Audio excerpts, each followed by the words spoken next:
Jahazi TV. Tumebakiwa na siku moja au mbili, tunaingia katika mwezi mtukufu wa Ramadhani. Mwezi huu ni mwezi wa ibada, mwezi wa Qur'an.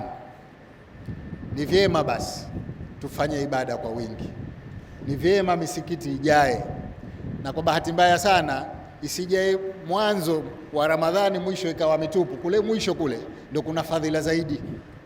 Tukumbushane hilo, kwamba tukiingia katika mwezi mtukufu wa Ramadhani mpaka siku ya mwisho tubaki kwenye misikiti tunafanya ibada.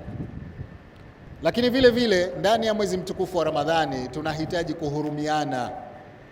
Yako makundi ndani ya jamii, uwezo mdogo, tunahitaji kuwahurumiana.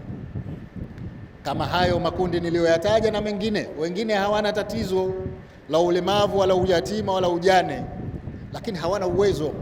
Masikini na mafakiri wamo katika jamii zetu. Hawa tuwatizame kwa jicho la huruma. Ni waombe wafanya biashara, kipindi hichi si cha kupandisha bei za bidhaa. Kipindi hichi ni cha kushusha bei katika kuwahurumia wasiokuwa na uwezo.